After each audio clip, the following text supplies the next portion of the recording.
think I want to take that 4 decades piece out of my bio. But I was only 12 when I got my PhD, so not very precocious. I owe a lot to my colleague Ben Powell for putting this together, and Ben and I were sitting around trying to think of a theme for this, and it struck us that we might try a different conversation today, one about why green energy advocates and free market advocates should in many respects be on the same page. Now, I don't take this approach because I have any illusions about the willingness of the green advocacy group to team up with something so radical as the idea of free markets. It's really more, frankly, to embarrass the green advocates and by suggesting that they are willfully missing many opportunities to improve the environment, which they could achieve simply by asking government to get out. Now, the theme I decided on was not that easy being green, blame Uncle Sam. Of course, taking this from the Muppets, which I consider to be a source of valuable philosophy.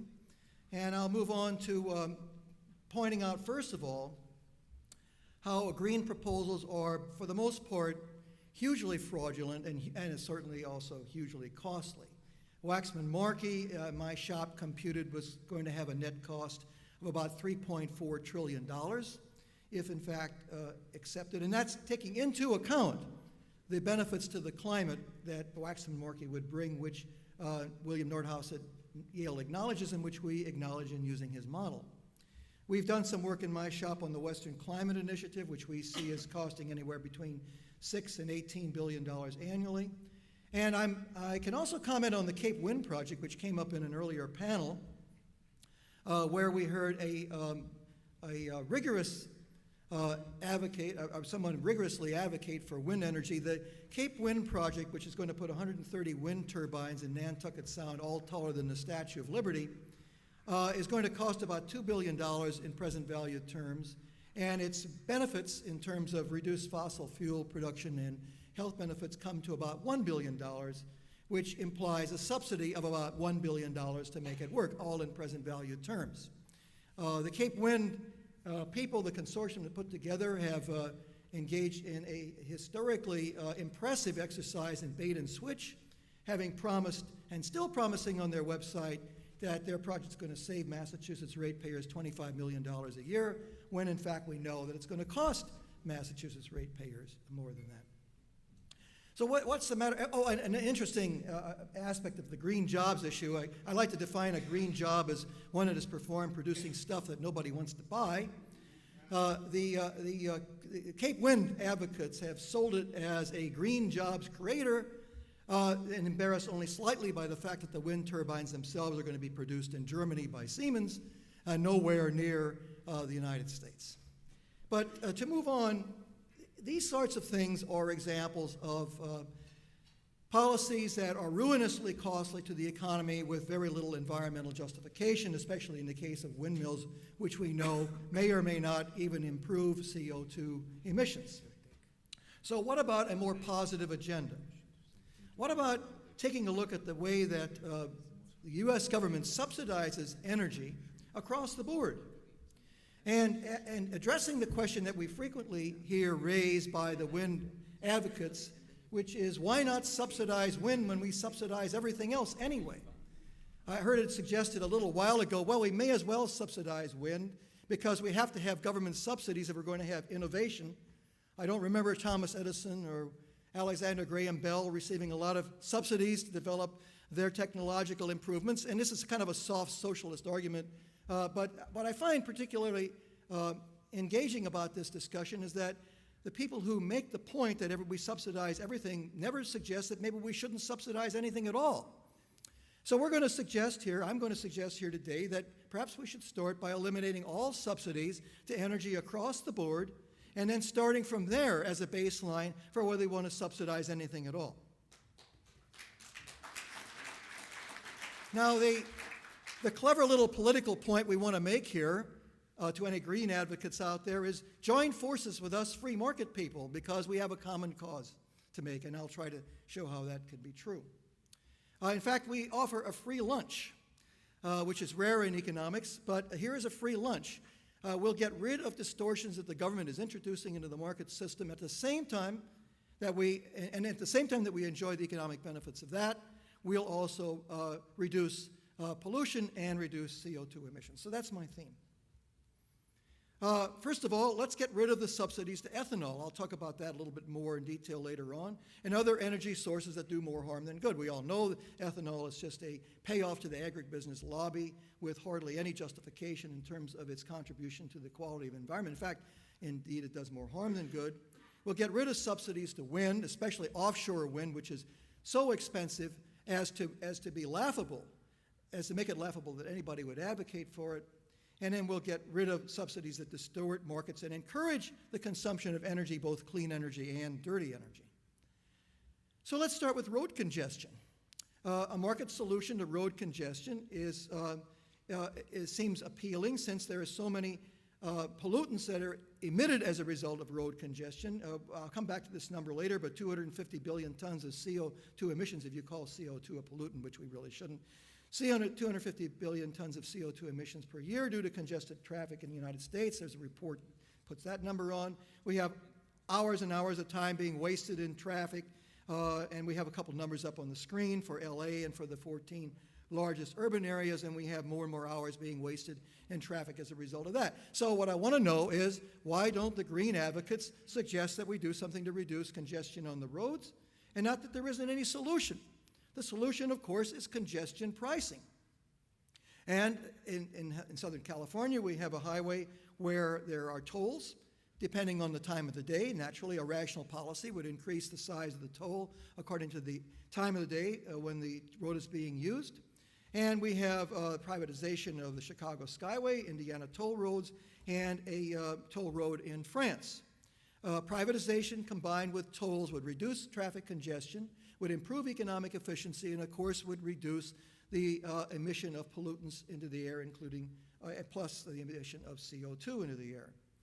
Also, we could have more central city, we could have charges for entering the central city, reducing central city congestion. London has begun a congestion charge, £8 to enter, £8 or $12 to enter the zone that's affected by it, and congestion has gone down. Experiments are taking place in Stockholm and Milan. I hope I'm right about that. Milan is actually a pollution charge. Pollution charge. Yeah. Okay. Which is awful. It's a tax. But it must have the same effect, reduce congestion. You don't think so? Well, maybe we're wrong about that one. But I'll blame Ben for that. He decided that there was an experiment going on in Milan. But the principle is clear that we should, if we want to reduce pollution, we could experiment with market-based solutions, which would include charges that would reduce congestion. And congestion, of course, is a bad thing. People inflicting costs on each other by driving into the city at a time when the roads are congested, and in that fashion, making life more unpleasant for everybody else. This would be a win-win approach, the idea of toll roads and reducing inner-city congestion. It would cause drivers to internalize these externalities they impose on each other when they force each other to sit in traffic, either on the highway or in the inner city. It would lower the dead-weight cost of these delays. It would encourage innovation in road services. And it would lead to a more efficient geographic distribution of jobs and housing. It would promote smart growth, which we should all love. So why not try it out? Again, we have this figure of $250 billion tons of CO2 emissions a year owing to traffic congestion in the United States, in addition to 100 billion liters of wasted fuel per year. It seems to me that the Greens and the free market advocates could get on the same page for that issue. Now, another massive cause of energy overconsumption is the home mortgage interest deduction. As you all know, or I don't have to worry about the $1 million cap myself, but every one of us who has a home bought the home in part because we wanted the mortgage deduction, which is good up to $1 million. We did some calculations. We figured that at $140 per square foot, if the deduction adds 500 square feet to the home, that's worth $70,000. The net present value of that in terms of the mortgage on that is $58,000. The interest, I should say, on the $70,000 in cost would be $58,000. That amounts to an $8,700 to $20,300 tax saving that the person gets by adding 500 square feet to his house. This $1 million cap is more than 4 times the price of a median price of a home, and most of the benefit of that home interest deduction goes to high-income families who would have owned a home anyway. If adding to the size of a home increases the amount of energy that's being consumed by the house, as it certainly must, why don't we get rid of the home mortgage interest deduction, which after all just subsidizes home ownership over renting, for which there is no economic justification that I know of. Houses have been going up in size from 1,200 square feet in average in 1960, now more recently to 1,876 square feet. The cause is, of course, a rising income, mortgage interest deduction, the housing bubble, so on. What about the environmental impact? More square footage, more energy needed to heat and cool homes. So take Chicago. Oh, I'm in trouble here. Running out of time. Chicago, for example, we assume 8.77 pounds of CO2 emissions per square foot, so that a 3,000 square foot home emits 26,300 pounds of CO2 per year, and so on. Why not get rid of the mortgage deduction and reduce the size of homes? So the best thing would be to get rid of the deduction. The next best thing would be just to have a straight tax credit for home ownership, not based on the size of the mortgage. There's one of my favorite ex-Congressman Joe Kennedy of Citizen Energy in Massachusetts, busily pumping fuel oil into a home, which is subsidized by the federal government. This program costs about $5 billion annually, and I'm forced now to skim through my bullets.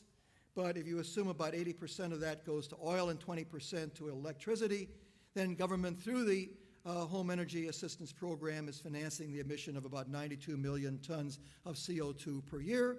This program encourages people to overuse energy and to live in places where they need more energy rather than less energy.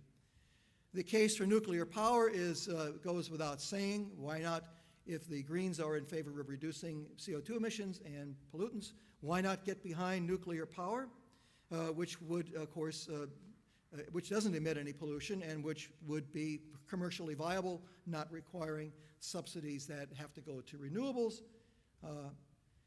The last couple of slides that are important, this is perhaps the most important one that I want to talk to. The Federal Energy Information Administration has calculated the total amount of subsidies that going to coal, gas, and petroleum, that's the far left-hand bar, and to nuclear and renewables, and then to other non-fuel specific energy. And we see that the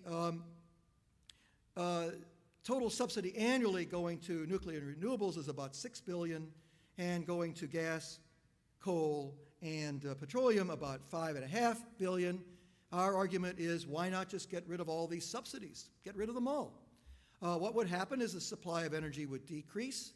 It would shift back a little bit more for renewables than for the others, but the supply would decrease as a consequence of the supply curve shifting up and to the left.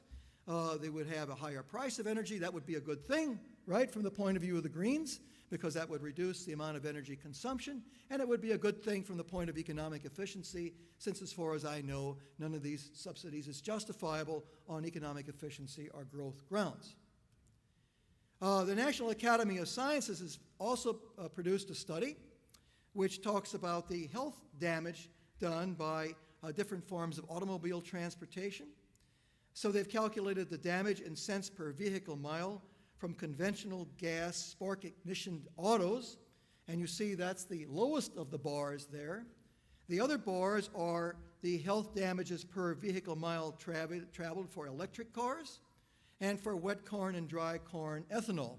All of those bars to the right, you notice, are above the bar to the far left, which suggests that if we get rid of all the subsidies to electric cars and to ethanol, we will improve the quality of the environment, at least in terms of the emission of noxious pollutants like sulfur dioxide.